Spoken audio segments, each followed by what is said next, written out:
ಒಂದು ಚಿಕ್ಕ ಹಳ್ಳಿಯಲ್ಲಿ ಮನು ಎಂಬ ಹುಡುಗ ವಾಸಿಸುತ್ತಿದ್ದ. ಮನು ಕಪ್ಪು ಬಣ್ಣದ ಚರ್ಮ ಹೊಂದಿದ್ದನು.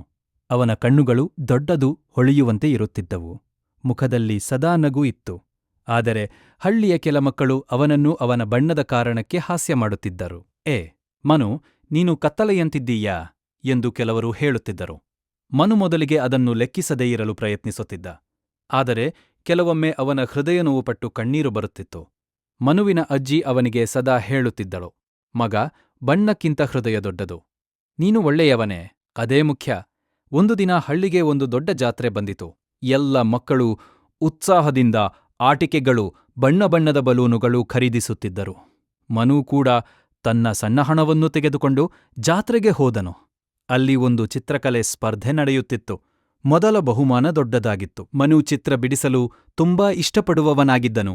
ಆದರೆ ಅವನ ಸ್ನೇಹಿತರು ಮತ್ತೆ ಹಾಸ್ಯ ಮಾಡಿದರು. ನೀನು ಕಪ್ಪು ಬಣ್ಣದವನು, ಚಿತ್ರ ಬಿಡಿಸಲು ಏನು ಬಲ್ಲೆ? ಮನುವಿಗೆ ಸ್ವಲ್ಪ ದುಃಖ ಆಯಿತು. ಆದರೆ ಅವನು ಅಜ್ಜಿಯ ಮಾತು ನೆನಪಿಸಿಕೊಂಡನು. ಆತ್ಮವಿಶ್ವಾಸದಿಂದ ಸ್ಪರ್ಧೆಯಲ್ಲಿ ಭಾಗವಹಿಸಿದನು. ಮನು ತನ್ನ ಚಿತ್ರದಲ್ಲಿ ಒಂದು ಸುಂದರ ಹಳ್ಳಿ, ಹಸಿರು ಮರಗಳು, ಬಣ್ಣದ ಹಕ್ಕಿಗಳು ಮತ್ತು ಸಂತೋಷದಿಂದ ನಗುತ್ತಿರುವ ಜನರನ್ನು ಚಿತ್ರಿಸಿದನು. ವಿಶೇಷವಾಗಿ ಅವನು ತನ್ನಂತೆಯೇ ಕಪ್ಪು ಬಣ್ಣದ ಒಂದು ಹುಡುಗನನ್ನು ಮಧ್ಯದಲ್ಲಿ ಚಿತ್ರಿಸಿದ್ದನು. ಅವನು ಎಲ್ಲರಿಗೂ ಸಹಾಯ ಮಾಡುತ್ತಿದ್ದಂತೆ. ಸ್ಪರ್ಧೆಯ ಅಂತ್ಯದಲ್ಲಿ ನ್ಯಾಯಾಧೀಶರು ಎಲ್ಲಾ ಚಿತ್ರಗಳನ್ನು ನೋಡಿದರು. ಎಲ್ಲರೂ ಮನು ಬಿಡಿಸಿದ ಚಿತ್ರವನ್ನು ನೋಡಿ ಆಶ್ಚರ್ಯಪಟ್ಟರು. ಅದು ತುಂಬಾ ಜೀವಂತವಾಗಿತ್ತು, ಭಾವನಾತ್ಮಕವಾಗಿತ್ತು. ಮೊದಲ ಬಹುಮಾನ ಮನುಗೆ ಎಂದು ಘೋಷಿಸಿದರು. ಎಲ್ಲ ಮಕ್ಕಳು ಆಶ್ಚರ್ಯದಿಂದ ನೋಡಿದರು. ಮನು ಖುಷಿಯಿಂದ ನಗುತ್ತಿದ್ದನು. ಅವನ ಕಣ್ಣಲ್ಲಿ ಸಂತೋಷದ ಕಣ್ಣೀರು ಹೊಳೆಯುತ್ತಿತ್ತು. ಆ ದಿನದಿಂದ ಹಳ್ಳಿಯ ಮಕ್ಕಳು ಮನುವನ್ನು ಬೇರೆ ರೀತಿಯಲ್ಲಿ ನೋಡಲು ಪ್ರಾರಂಭಿಸಿದರು. ಅವರು ಅವನನ್ನು ಹಾಸ್ಯ ಮಾಡುವುದನ್ನು ನಿಲ್ಲಿಸಿದರು. ಕೆಲವರು ಅವನ ಬಳಿ ಬಂದು, ಕ್ಷಮಿಸು ಮನು, ನಾವು ತಪ್ಪು ಮಾಡಿದೆವು ಎಂದು ಹೇಳಿದರು. ಮನು ಸಣ್ಣ ನಗು ಮಾಡುತ್ತಾ, ಪರವಾಗಿಲ್ಲ, ನಾವು ಎಲ್ಲರೂ ಸ್ನೇಹಿತರು ಎಂದನು. ಆ ದಿನದಿಂದ ಮನು ಹಳ್ಳಿಯ ಮಕ್ಕಳಿಗೆ ಪ್ರೇರಣೆ ಆಯಿತು. ಅವನ ಕಪ್ಪು ಬಣ್ಣವು ಅವನ ಶಕ್ತಿಯಾಗಿತು.